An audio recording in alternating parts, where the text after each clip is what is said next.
Hello again, everybody. So, I don't know if you saw it or not, but there was another grooming gang scandal this week in Halifax. 30 Muslims are up for it, and needless to say, there was hardly any coverage in the press. Nobody seemed to care. It wasn't all over the news, but it was another big grooming gang thing in Halifax being wrapped up and being sent to court. And because it doesn't really get mentioned in the press at all, I went to Twitter and I did a few sort of variations on searches: grooming Halifax, Muslim grooming Halifax. And one of the things that I saw, so yeah, it verified it. And one of the things that I also saw, which I thought was really fascinating, was that there's so many members of just normal people. And I'm not going to do screenshots because this is going to get a little bit leery. I don't want to be accused of libel by some of the big chubster that I'm going to talk about too. And what I saw was a lot of people tweeting the articles at prominent liberal leftists um, and anti-racists and anti-far types and pro-immigration and multiculturalists. And I'd never really taken notice of this before, but they are the normal everyday members of the public are bombarding these people with the results of their ideology day in day out. I mean, if you're like a big fat anti-far prick who's now writing for the mainstream media, well, you go onto your social media and it's going to be just like a non-stop sort of barrage of people accusing you of facilitating the mass rape of English girls. And the same goes for all of these. You can say Theresa May was there with these massive lists of English towns and cities from all these grooming gangs, and and it's at a sort of low level. The British public are calling out these people, and they're shoving it in their faces, and they're saying, "This is you are responsible for this. This is disgusting. It has to stop, and you are responsible. Your ideology is responsible for it." And they are met with complete silence. They are met with just nothing, and in fact, the reaction to their reaction is a problem. That's the problem that has to be dealt with. But what I can't. So let's put yourself in the shoes of a sort of prominent anti-far type who gets bombarded with this day in day out. Every time there's a terrorist attack, all these crimes that go on in London, and it's being shoved in your face every day and hourly, just non-stop. And yet your reaction to that is to just shrug it off and carry on peddling the multicultural line, and in fact saying that the people who are screaming out at you, look what's happening because of your ideas, because this is what you want. You're chained to this, and they have absolutely no interest in this at all. It's a staggering, unbelievable lack of empathy on a most basic human level. It reminded me of an article that I read at Countercurrents a long time ago, actually, by Kerry Bolton, where he wrote a book on basically the gist of it was that the left are psychopathic, and he made the case for that. And let's just take a step back for a second, because normally when we talk about how we ended up with these people, we come at it in a from an angle which is that they're being brainwashed in the universities, they're being brainwashed in the because of the media. There's the Frankfurt School, cultural Marxism, the Long March through the institutions, and it kind of goes in that direction. And what fascinated me about Bolton's article was that he said that in every population there is going to be a certain percentage of the population who will be psychopathic and nuts, and they will inevitably look for ways to tear the society down.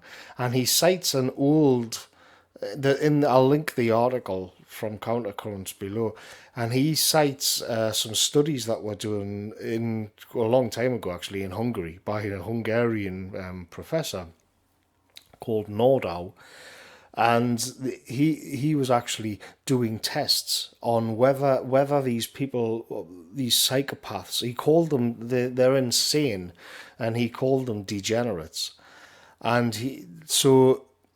Nordau was looking into whether or not certain sort of psychopathic, psychological ailments made somebody gravitate towards a certain political perspective. And in actual fact, he made a very good case that the lunatics of society are going to be drawn to the left. And then he went further and divided them into two different categories as well.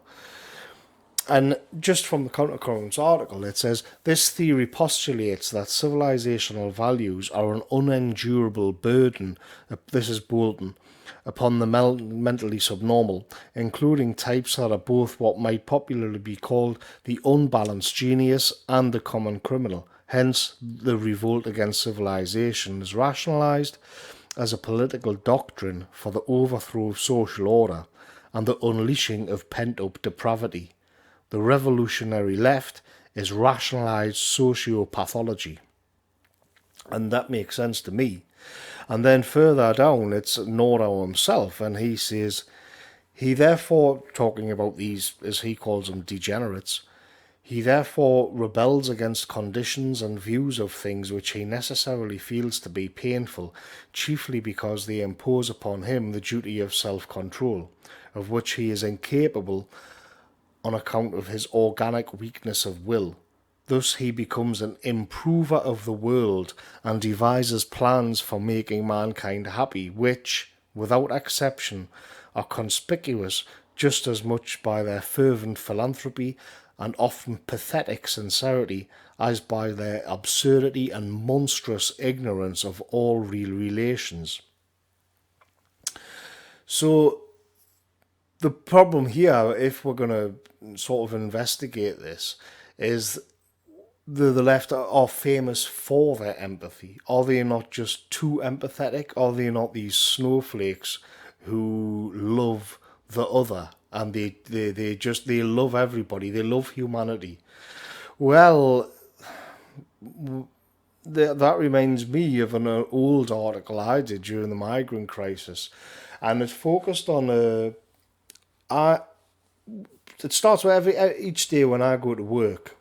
At the time, there was a paper girl who does the papers around where I live, and she likes to take the piss out of my dog, and she was a bit of a character. She's gone now, but it was a few years ago. And when the migrant crisis was going on, I wanted, obviously, not a single one of these refugees coming into this country. And the reason for that was because I think that she has the right to have a paper round and be a bit of a mouthpiece, and walk around on the streets here early in the morning without being under threat from foreign men. And as I just got to before with the grooming gangs, that is an absolute reality of what happens when these men come in.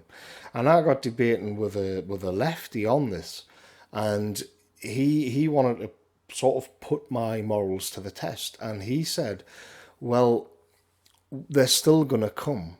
So this is the English Channel, and he said, but they're still going to come. What are you going to do about it at the end of the day? What would you go through just to make sure this girl can walk the streets, without even the faintest possibility of anything happening? And he was trying to balance off my ideals against the ideals of a human vision. And I said that I would bomb their boats if it came to it. And he said, well, that's not going to stop them because they're desperate. They're going to keep coming. And I said, well, I'll keep bombing their boats. And it sort of escalated until at the end of it, he had all of Africa like moving towards the English Channel.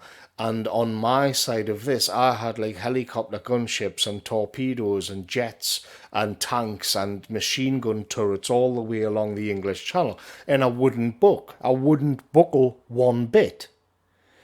And he ended up calling me a monster. He thought I was the psychopath. Well, okay, but let's just so in his vision of things, in his understanding of himself, he had more empathy than I did.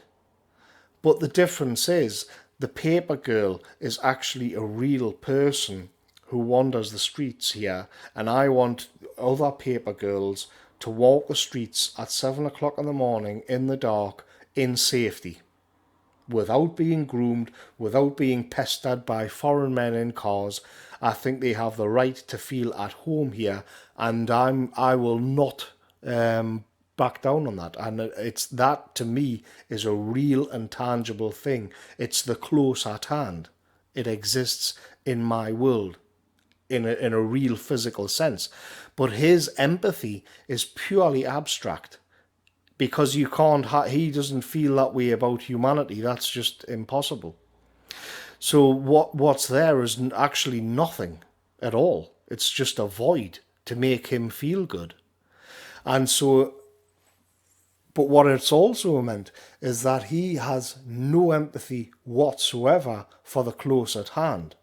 What he's done is create an abstraction that needs to be protected and fought for at all times, but it doesn't actually exist in the real world. And at the same time, what does exist in the real world, he has no empathy with whatsoever. And it's to get back to the beginning here. So then you see these people on Twitter, these sort of lefty, they're all against the racists. They're going to have to shut it down. We're going to have to be deplatformed. We're going to have Patreon shut down and all the rest of it. It goes on and on and on. But at the end of the day, they don't show any empathy whatsoever for what is actually really going on, for what is taking place in the real world. But they do have all of the empathy in the world for an abstract ideal, which is pure fantasy. And I cannot really think of any other way to put that than they're psychotic. This is unnatural, mentally ill behaviour. But because this is what the left thrives on, this is Bolton's argument, that it will draw psychopaths towards it with a destructive urge, because they don't actually have to care about anything real or tangible. It's just all in their minds. So, yeah, the left are psychotic, I'm afraid. Thanks for listening, folks. I'll catch you later.